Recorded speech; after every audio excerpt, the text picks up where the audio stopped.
Here again, we are all across the board. The DRI, dietary reference intake, is 0.8 grams of protein per kilogram of body weight, or 0.36 grams per pound. This amounts to 56 grams per day for the average sedentary man and 46 grams per day for the average sedentary woman. However, in the opinion of most researchers, these meager amounts are woefully inadequate. As was mentioned earlier, protein is vital to any weight loss effort. Knowing this, why sell yourself short and make the already difficult task of losing weight even more challenging?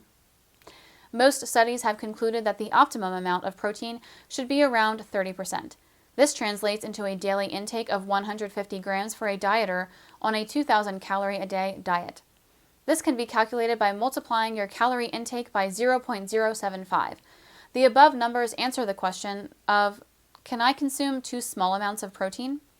Conversely, you can consume too much protein. The results are weight gain, usually in the form of unwanted blubber, kidney problems, dehydration, and feeling miserable. There is no hard and fast data to determine exactly how much protein is too much. As discussed earlier, there are the same factors to consider, such as your age, musculature, hormones, and physical activity. The key is to be aware of the symptoms of too much protein and dial it back if you are experiencing any or all of them. As always, you need to experiment and monitor your body's feedback to find the exact amount that is neither too much or too little.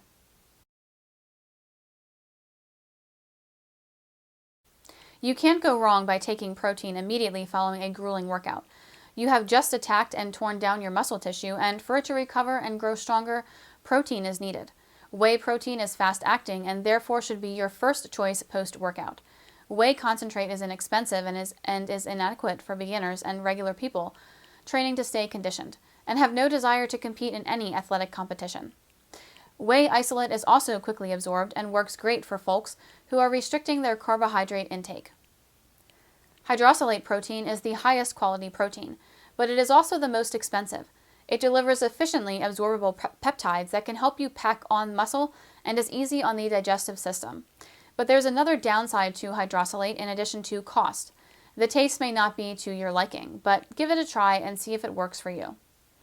There is also benefit in having a protein shake before bed. This will prevent your body from becoming catabolic during sleep.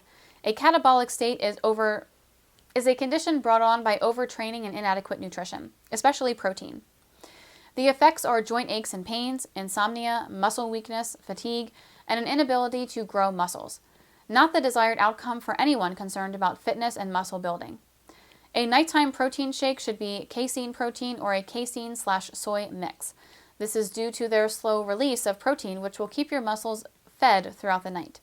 Casein protein takes between 5 to 7 hours to be fully metabolized, which makes it such a good choice to take at bedtime. Also, it doesn't hurt to use casein during the day to keep your muscles in an anabolic state, growing. Other studies have shown that the best time for protein intake is immediately upon arising.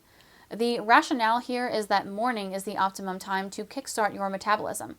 At least 30 grams should be taken, and 50 grams is even better. Soy protein is a good choice for both vegetarians and non-vegetarians who are looking for something different. Soy protein delivers a heavy load of glutamine to help speed up recovery. Branched-chain amino acids, BCAAs, also help recovery, and arginine is an amino acid that dilates blood vessels to achieve more blood flow, the pump. Milk and egg proteins have also been around since the early days of modern bodybuilding and still deliver results.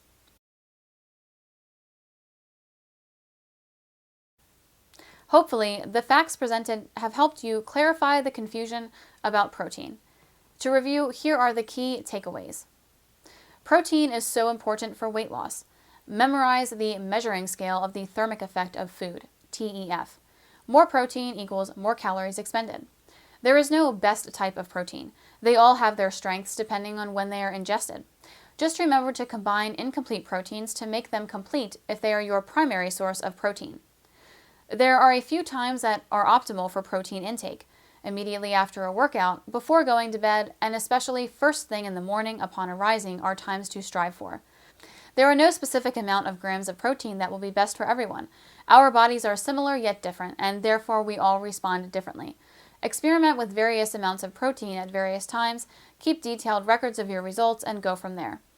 Meet most of your protein needs through food. Meat and dairy are complete proteins, but don't be deterred if these are not in your menu.